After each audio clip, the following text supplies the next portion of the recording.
Okay, now a lot of people will poo-poo old traps, you know, thinking they got to have the latest and greatest and most expensive of everything in order to make a good catch, and that's simply not true. What I'm going to do is I'm going to talk about a couple of old Blake & Lamb #1 Longspring Stoploss traps that I have here. A lot of people are not familiar with Stoploss. They're not really that popular anymore, but they are very effective and they do have their place. And the next thing I'm going to show you is just how well made these old traps are. These date from about the 1940s. Now, one way that you can tell the age of these old Blake & Lambs, these Longsprings, look at how rounded that spring is. It looks like they just took a flat piece of steel and bent it around like that, whereas the more modern versions of this have a more pointed, and I'll put a picture of this on the screen, but they have a more pointed or V-shaped look to the spring. And I like these old round ones. These old round ones like this, they hold just tenaciously. And then you can see the Stoploss has its coil spring right along here. You can see the same thing on this other one here. Same design. Now, one thing that you'll notice, each one of these on the trap chain has a pin. On the old Stoploss traps, this is called the delay pin, and this controls the firing of the secondary jaw right here.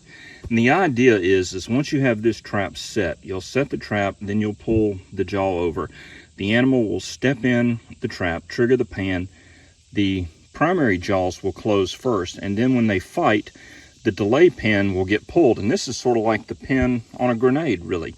Once this pin is pulled, then this jaw is free to be released, and what it does is it pins the animal on the opposite side of the trap from the trap chain right here. Now, the thing is if you look at these old traps, the quality of materials and workmanship is just incredible. When you look at the old chain and you look at the attention to detail on the chain, when you look at the jaws, and these jaws are just in perfect shape. The springs are still exceptionally strong. I mean, what can you say? These are just wonderful old traps here. Look how straight the dog is. Look at the machining on that. It's there's no telling how much one of these traps would cost if you had to make it to these specs and these standards today. Now, the next thing to notice on these traps, and this is sort of just you know, interesting information. You can see they have two different methods of attaching the chain. This is the original stock version, and you'll see this has the same type of attachment that a lot of Longsprings still have. You have the bracket here with the little J hook on it that swivels around, and notice the hole in the trap frame. That is where the delay pin originally would go in, right into that little hole there. Now, a lot of people would change these up.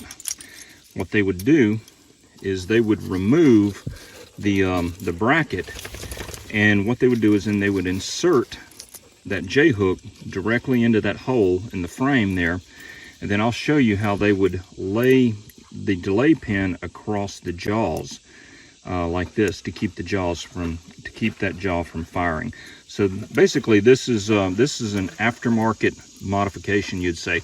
But back in those days, the old guys, they didn't go and they didn't buy stuff. They modified it themselves, and they had their traps working the way they wanted to.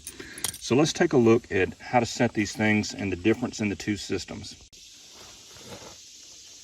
All right, now I'm going to try and work around the camera here, but the first thing you need to do is make sure the dog is flipped back. The second thing you do is you pull this spring over, and then you just compress, and this is kind of hard to do working around in front of the camera like this. But basically, you compress the jaws, the spring, set that pan right there, just like that.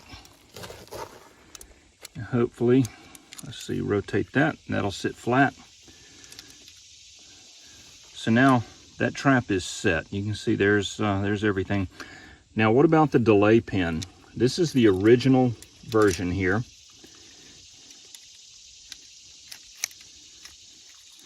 And you can see that delay pin has been put in place. Now, what would happen here is the trap is now set and ready to bed, and the animal would come in, they would step on the pan, the trap would close on their paw. Notice this pin has not yet been pulled. What's going to happen is when the animal starts to fight, see that slack in the chain? When the animal starts to fight and they start to pull, it's going to pull the pin like pulling a pin on the grenade, and that stop-loss spring is going to flip over. And that's going to push the animal this way, away from where the trap is swiveled, since it's side swiveled and not center swiveled. So this is how the stop-loss mechanism works. And let's take a look at the other one that does not have the original stock assembly on here, and let's take a look at that. All right, here is the one that has been modified, and it sets exactly the same way, but notice how the delay pin is now resting up underneath the ends of the trap jaws. And so what's going to happen is, this is a little bit more sensitive here, and so what's going to happen is the animal is going to fire the trap the exact same way, and then when they start to pull, that chain's going to tension out, and it's going to release the stop-loss feature.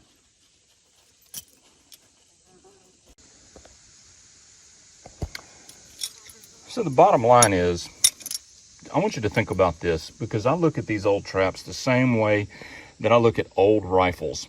You know, the quality of materials. You take an old Remington 22 bolt action rifle, the quality of the bluing on those rifles, the quality of the machining, the quality of the wood, you just can't find it today. And the same way with these old traps. These springs are still absolutely perfectly good. And this trap is going on 80 years old. I mean, think about that, 80 years old. The Longspring is still very nice and very strong.